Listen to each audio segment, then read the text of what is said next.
Okay, Assalamualaikum warahmatullahi wabarakatuh dan selamat sejahtera.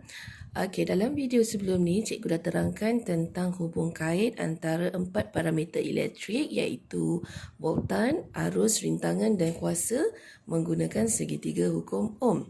Okay, dalam video kali ini, cikgu akan terangkan pula tentang litar siri. Okay, litar siri dan litar selari. Apa perbezaan litar siri dan litar selari?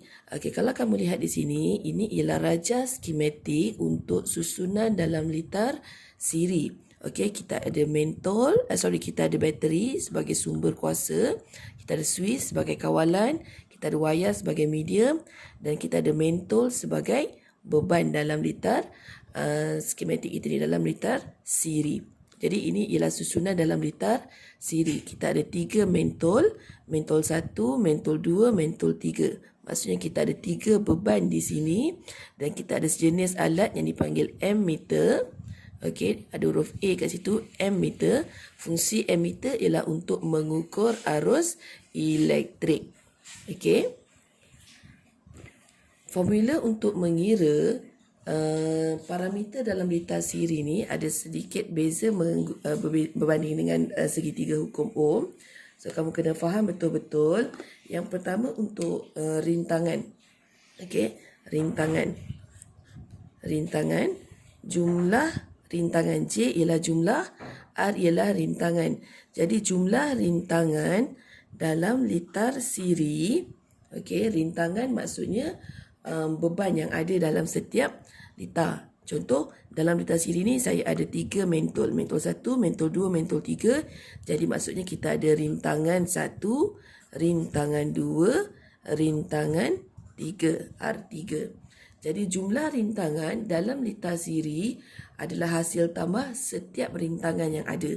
Maksudnya jumlah rintangan sama dengan R1 tambah R2 tambah R3 dan seterusnya. Kalau kita ada 10 mentol, maksudnya kita kena tambahkan dengan R3 tambah R4 tambah R5 sampailah berapa jumlah rintangan yang kita ada. Okey. Untuk jumlah arus, okey, arus ialah I. Arus kita wakilkan dengan I. J jumlah, I arus. Okey. Untuk arus, kita ukur menggunakan ammeter. Ammeter, alat yang kita gunakan untuk mengukur arus elektrik dalam sesebuah litar. Okey, dan dia dipasang secara bersiri. Okey, jumlah arus dalam litar siri sentiasa sama. Jadi arus yang mengalir melalui mentol 1, kita panggil dia I1, I2, I3, arus yang ketiga sentiasa sama. Maksudnya jumlah arus sama dengan arus 1, sama dengan arus 2, sama dengan arus 3 dan seterusnya. Okey. Nilai arus sentiasa sama dalam litar siri. Okey, untuk voltan, nilai voltan. V untuk voltan, J untuk jumlah voltan.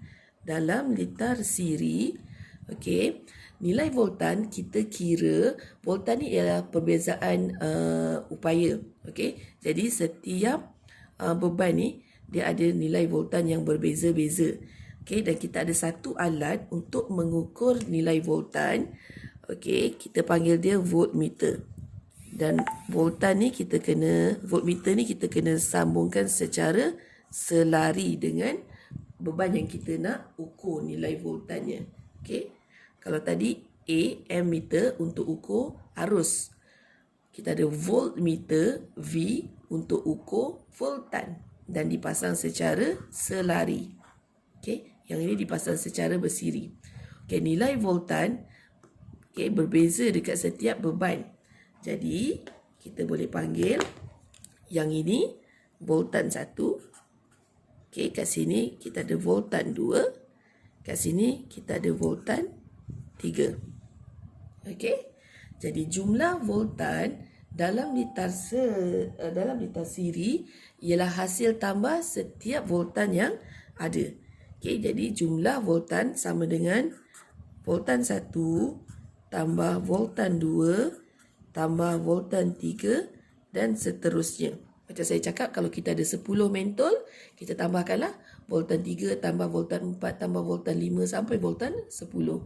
Tapi dalam litar saya sekarang cuma ada 3 mentol saja kan. Jadi ada 3 nilai voltan. Okey, jumlah voltan sama dengan voltan 1 tambah voltan 2 tambah voltan 3. Jadi ini ialah rumus untuk mengira jumlah rintangan, okey, dan jumlah voltan dalam litar siri. Kamu kena ingat, dalam litar siri nilai arus sentiasa sama, tidak berubah. Okey, dalam video seterusnya cikgu akan terangkan pula tentang litar selari. Terima kasih.